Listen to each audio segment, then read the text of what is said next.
Funding for the Hinckley Report is made possible in part by the Cleone Peterson Eccles Endowment Fund. Tonight on the Hinckley Report, lawmakers meet in a special session to debate a wide range of issues that will significantly impact state politics and local businesses. Citizens react to a raucous committee hearing as legislators finalize political boundaries for the next decade. And as parents with young children line up to get the vaccine, leaders push back on federal mandates.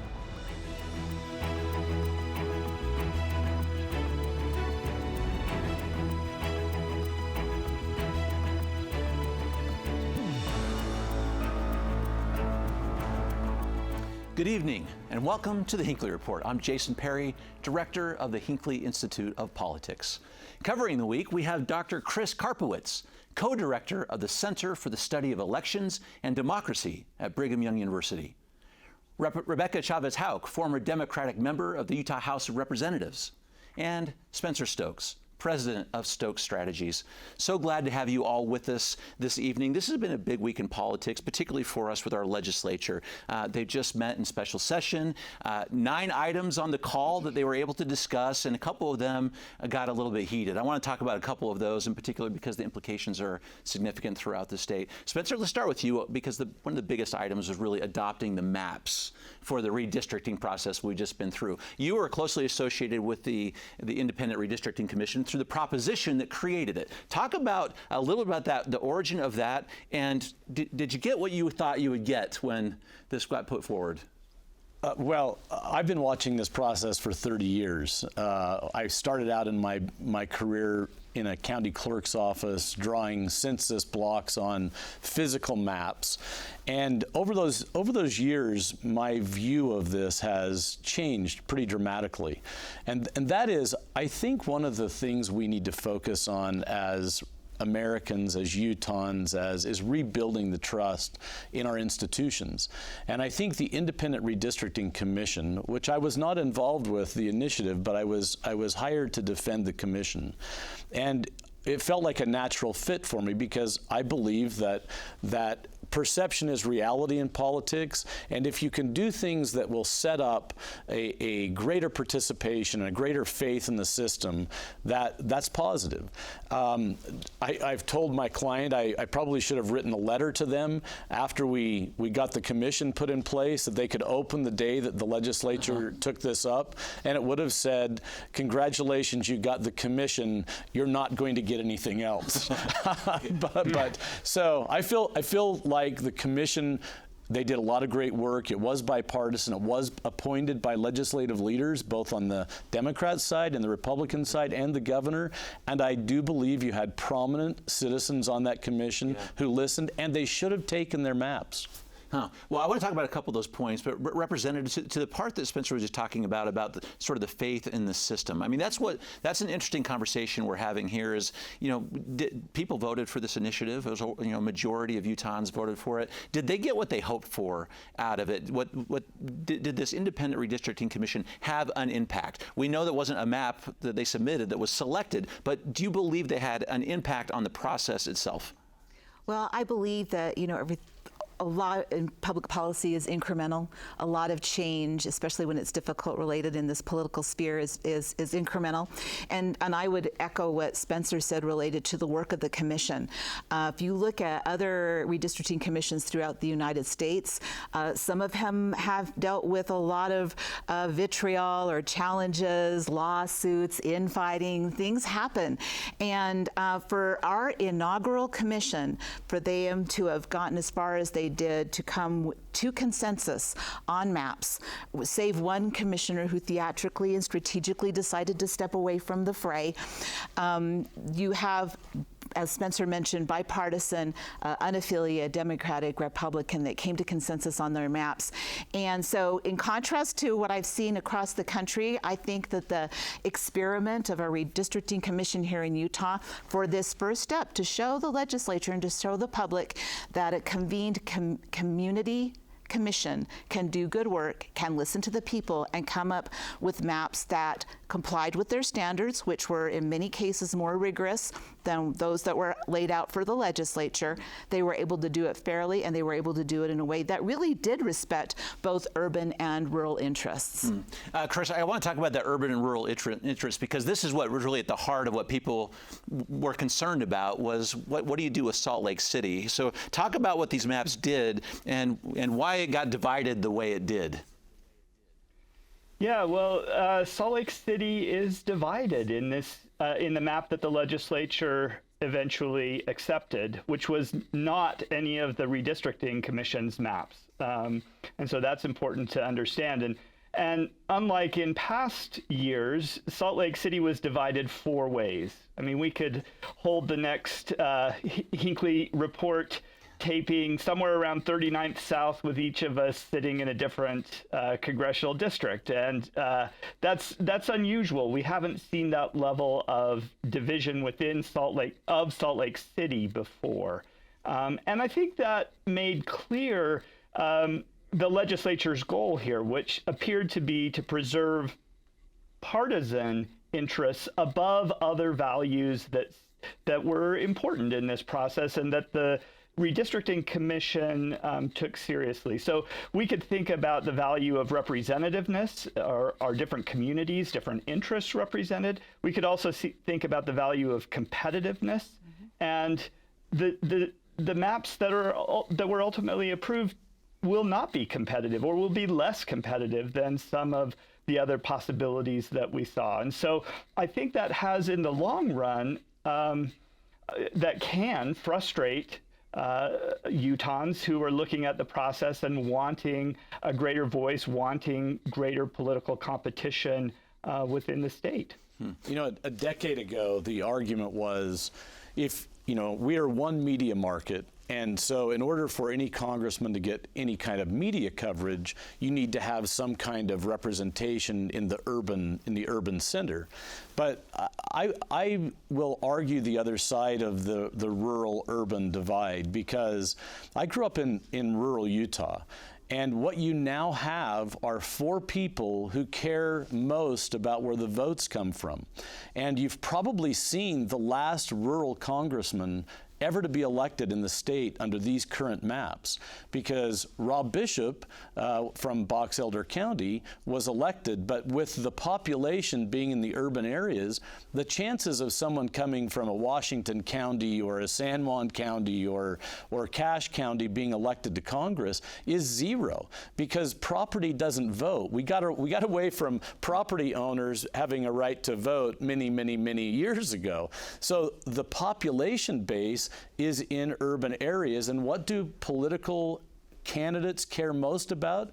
Being reelected. And so what are they going to focus on? They're going to focus on areas where the people are. So really, I believe you don't have a rural voice anymore. You have 4 urban voices. So the argument from the urban areas that, hey, we don't have anybody that represents us, all 4 represent them. It's really the rural people that got shafted in this. So interesting. Go ahead, Chris. No, I think that's a really important point. Utah faces a challenge, which is that 80% of our population resides within the Wasatch Front, so in relatively urban areas. So if you want a specifically rural voice, you have to think differently. And to some extent in any of these maps, Salt Lake City is going to be divided, at least to some extent. It's just now dividing it 4 ways means, exactly as Spencer was saying, that we have rural and urban in every district, and more voters in the urban areas than in the rural areas in many of these places. And so just as hunters hunt where the ducks are, politicians go where the votes are, and those votes are in urban areas. Representative, do you subscribe to this idea that has been put forward, that you need to have both those interests in a district? Because this was like a hallmark of the discussion, was it's important. If there's no real rural voice, we have to make sure that they're getting it in some way through this. Do you buy into this particularly? There's a couple of arguments that are presented there. Number one, that we have the federal lands issue, and having attention to federal issues needs to be looked at through that lens. An argument I would make is, when when you look at criminal justice funding, when you look at transportation funding, when you look at education funding, that's all federal funding. And so why are we not looking at that as to how it plays itself out within rural districts versus urban districts? They're very distinctive needs, very distinctive interests, very distinctive applications of how that funding comes and is used in these different types of sectors, rural versus urban. And then the other argument I'd like to make is the fact that for it being so important, they've never enshrined it in statute. They've never enshrined it even in their guidelines. Now, the reason is they'd have to defend it legally. But if it's so important, why was it not put in as a standard either in statute or guideline? But they keep, that is their paramount, that is their vanguard. Spencer, to a couple of these points, I think it's interesting. We talk a lot about these congressional districts, which most people were focusing on. But it's interesting because you talk with these elected officials, and they cared about that, but mostly what they cared about was their own district, right? Oh, no question. I look. Politicians care about one thing, and that's getting reelected, and that has a deep-seated internal desire that you're never going to get away from, and anybody would take that approach. I want to make sure that my seat is one I can win. But all the focus, because it's been such a national issue, is really focused on the congressional maps. And this will be an election coming up where one or two members of Congress could make a difference in the balance of power in the House. So, Chris, that's a very interesting point, because we have our districts here. They didn't change. They're largely drafted in a way the Republicans going to win. Are you seeing what happened here in Utah occurring throughout the rest of the country? I mean, I know you follow these things all closely. In these next election cycle, are some of these states up for grabs again? The House in particular? Yeah, I mean, the issue of gerrymandering is coming up all over the United States right now. And that's true in Utah, and it's true in other states as well. I don't think our maps here in Utah score quite as poorly in terms of gerrymandering as some other maps, but they don't score well in terms of competitiveness. And the other thing that I think is a worry, just to go back to something Spencer said right off the bat, which is, how will voters here in Utah ultimately respond to this? Which is, the voters asked for an independent redistricting commission. And the legislature, instead of adopting any of those maps, chose to do its own thing and propose its own maps. And it has the right to do that. But over time, one question is whether this particular set of choices about maps increases cynicism in the public and decreases trust, because they see that the procedure that they set up through this independent redistricting commission was not followed in the end. And so I think there are some worries about that. And I think, again, nationally, we see these same kinds of debates going on in states across the nation. Mm-hmm. So some interesting points, which makes me need to ask Spencer, so what's next? I mean, we got these parts about what the voters feel like happened, where they felt like they got what they wanted or not, but there are movements already as soon as these maps were passed from groups that are going after it. Well, you can never predict what the outcry is going to look like from the general public. I mean, when the grandma law was passed a number of years ago, there was such an outcry in the public, and they came back into session and changed it.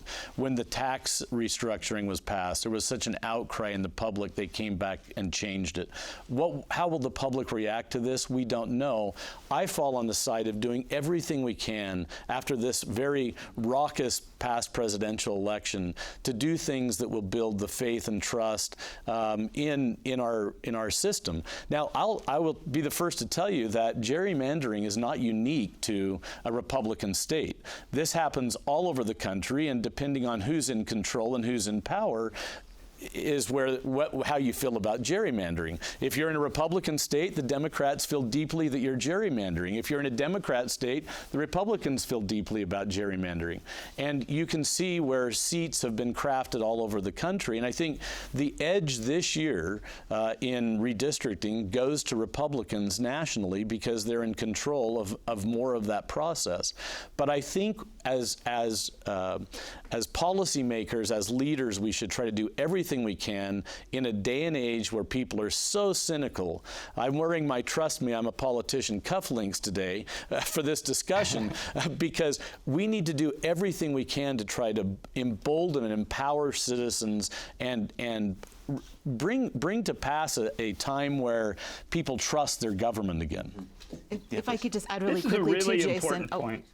I just want to point out that we have such a growing number of unaffiliated voters in this state, and I think that speaks a lot to, dismay at the parties, dismay at the process that exists right now, when you've got unaffiliated voters being the second largest voting bloc in the state. Their voice continues to be quashed. Yeah.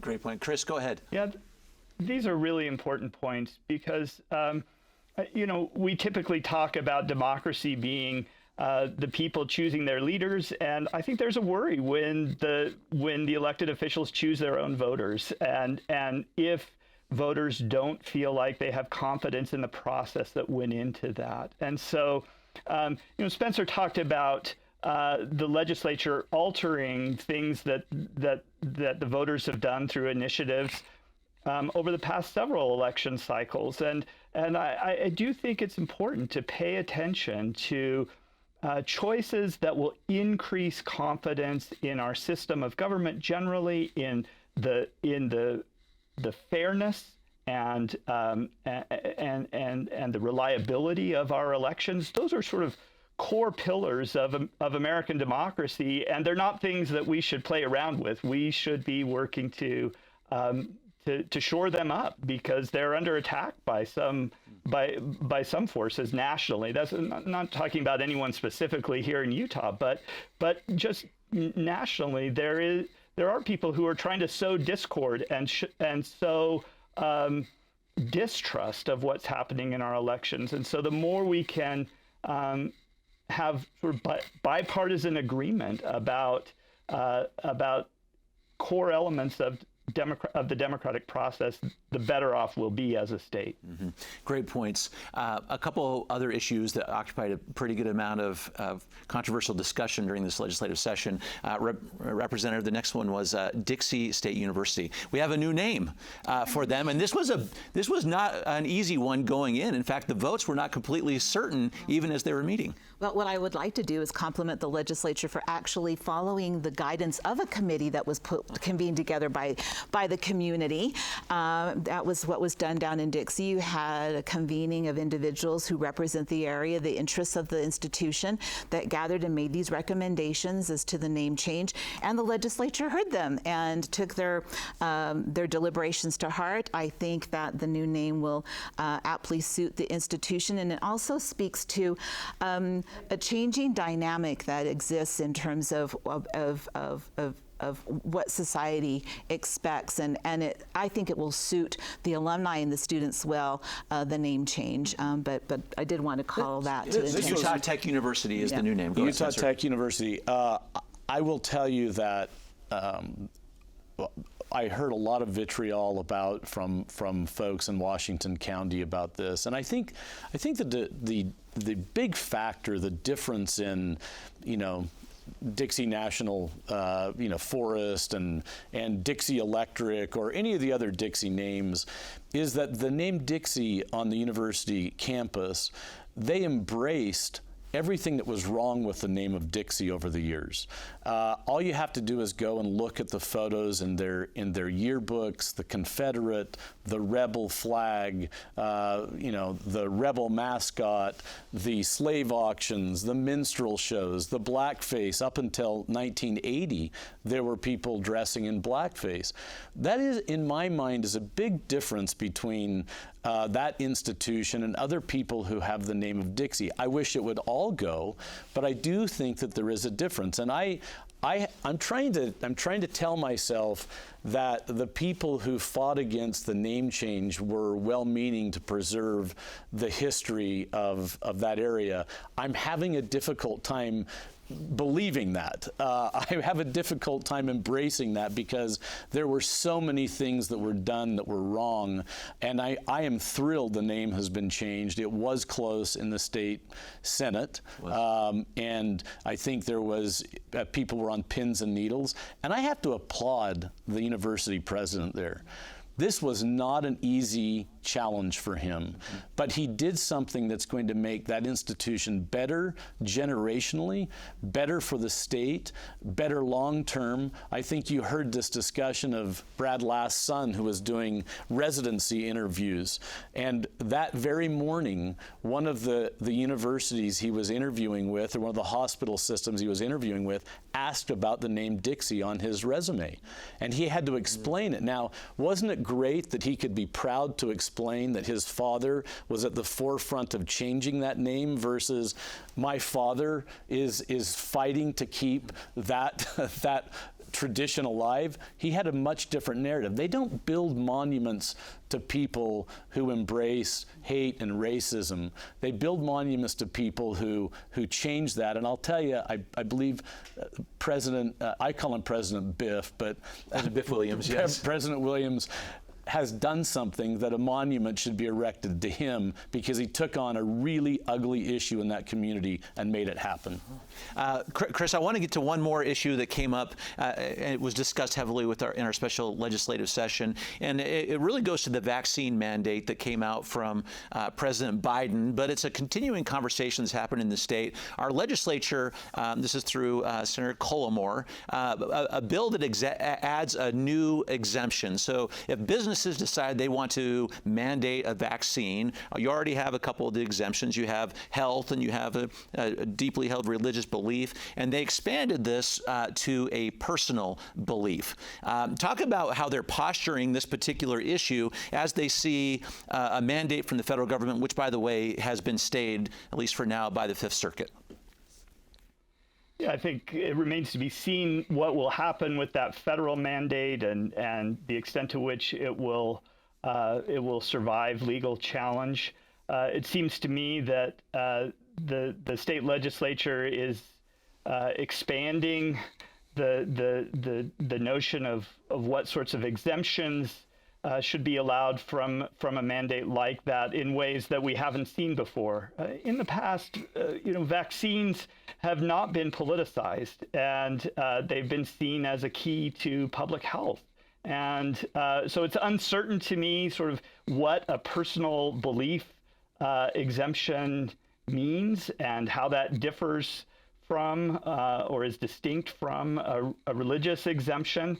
And in a time when our case counts here in Utah are still very high, uncomfortably high as we head into the winter, it strikes me that the legislature seems much more concerned about these sorts of symbolic moves, largely to counter the Biden administration, than really dealing with the public health crisis on the ground as it stands in Utah right now. And so I think there's a tension there.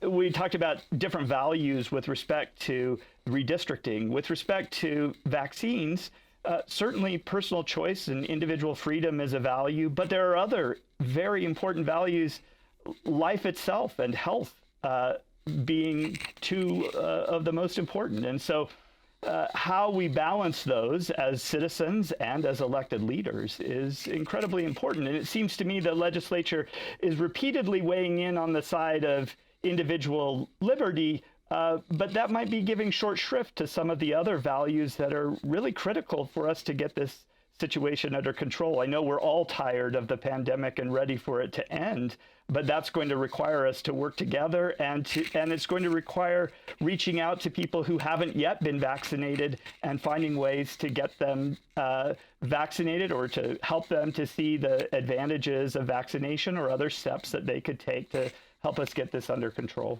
So, Representative, a couple parts of this bill, it was this, adding this new personal belief exemption, which existed for other categories, particularly when it comes to like universities, for example. But the other things were put in. Well, I'm concerned about the precedents for small businesses. My husband and I own a small business. So now are we going to be challenged by employees that now say, well, it's a personal belief that I don't want to wear my safety glasses, or I don't want to do this, that, and the other in terms of keeping myself safe when I'm out in the field, and my coworkers and the people with whom I work. So, yes, you can confine it, but I worry about precedents when we start expanding these personal exemptions into the realm of public safety. Very disconcerting. But also, Spencer, some other pieces, like there's like some provisions that you cannot retaliate against employees who do avail themselves of one of these exemptions.